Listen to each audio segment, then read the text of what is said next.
ಮಾನ್ಯ ಸಂಸದರು ಹೇಳಿದಾರಲ್ರ, ಇನ್ನು 25 ವರ್ಷ ನಮ್ಮನ್ನು ಯಾರೂ ಗೆಲ್ಲೋಕ್ಕಾಗೋದೇ ಇಲ್ಲ ಅನ್ನೋ ಮಾತನ್ನು ನನಗೊಂದು ನೆನಪು ಬರುತ್ತೆ.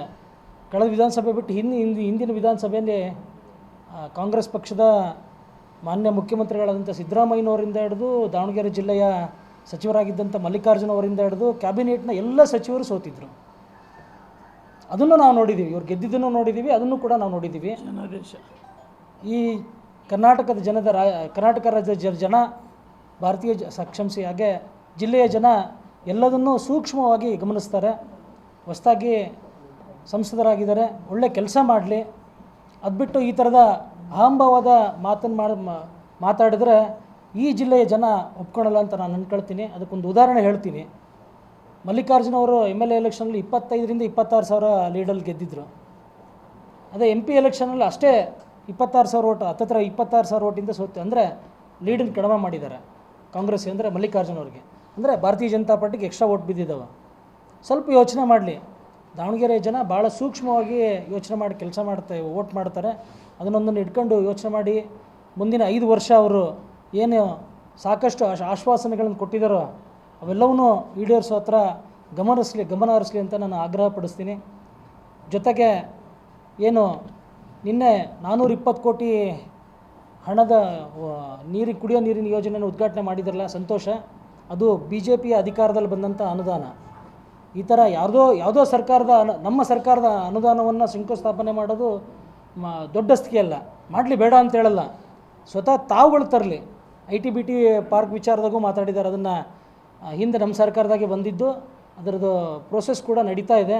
ಸ್ವತಃ ಅವ್ರು ಏನಾದರೂ ಒಂದು ಮಾಡಲಿ, ನಂತರ ಮಾತಾಡಲಿ.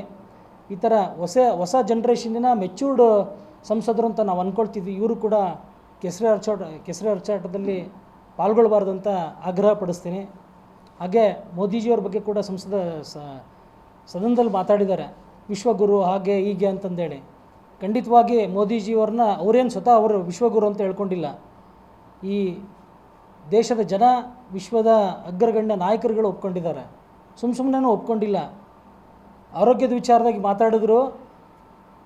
ಇವರೇನು ಕಾಂಗ್ರೆಸ್ನ 70 ವರ್ಷದಲ್ಲಿ ಅಧಿಕಾರದಲ್ಲಿ ಏನು ಮೆಡಿಕಲ್ ಕಾಲೇಜ್ಗಳನ್ನು ಮಾಡಿದ್ರು, ಅದರ 3 ಪಟ್ಟು ಹೆಚ್ಚು ಕಾಲೇಜುಗಳನ್ನು ನಮ್ಮ ಮೋದಿಜಿಯವರು ಮಾಡಿದ್ರು ಕೇವಲ 10 ವರ್ಷದಲ್ಲಿ. ವಿಚಾರ ಮಾಡಲಿ. AIIMS, All India Medical Science ಕಾಲೇಜ್ಗಳನ್ನು ಪ್ರತಿ ರಾಜ್ಯದಲ್ಲಿ, ಕಾಶ್ಮೀರ ಸೇರಿಕೊಂಡು ಎಲ್ಲ ರಾಜ್ಯದಲ್ಲಿ ಓಪನ್ ಮಾಡಿದ್ರು. ಸುಮ್ಮನೆ ಕೆಲಸ ಅಲ್ಲ ಅದು. ಅದ್ರ ಜೊತೆ ಕೋವಿಡ್ ಸಂದರ್ಭದಲ್ಲಿ ಇಡೀ ವಿಶ್ವ ಚೇತರಿಸ್ಕೊಳ್ಳೋಕ್ಕಾಗಲೇ ಇಲ್ಲ.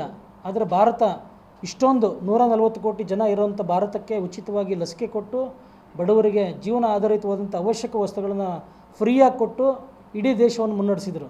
ಆರ್ಥಿಕವಾಗಿ ಕೂಡ ನಾವು ಹಿಂದೆ ಬೀಳಲಿಲ್ಲ. ಬೇರೆ ಬೇರೆ ದೇಶಗಳಲ್ಲಿ ಯುದ್ಧ ನಡೆದಾಗ ಅಲ್ಲಿಯ ನಮ್ಮ ಪ್ರಜೆಗಳನ್ನು ಸೂಕ್ಷ್ಮವಾಗಿ ಮತ್ತು ಜಾಣತನದಿಂದ ಯುದ್ಧ ನಿಲ್ಲಿಸಿ ಅಲ್ಲಿಂದ ಕರ್ಕೊಂಬಂದರು.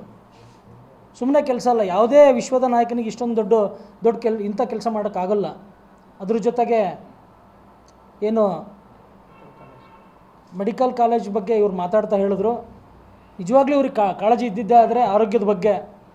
ಇವ್ರದ್ದೇ ಸರ್ಕಾರ ಇದೆ, ಟ್ರಿಪಲ್ ಇಂಜಿನ್ ಸರ್ಕಾರ ಅಂತ ಹೇಳಿದ್ರು. ಟ್ರಿಪಲ್ ಇಂಜಿನ್ ಸರ್ಕಾರದ ಇದರಿಂದ ದಾವಣಗೆರೆಗೆ ಒಂದು ಮೆಡಿಕಲ್ ಕಾಲೇಜ್ ತರಲಿ, ಸರ್ಕಾರಿ ಮೆಡಿಕಲ್ ಕಾಲೇಜನ್ನು.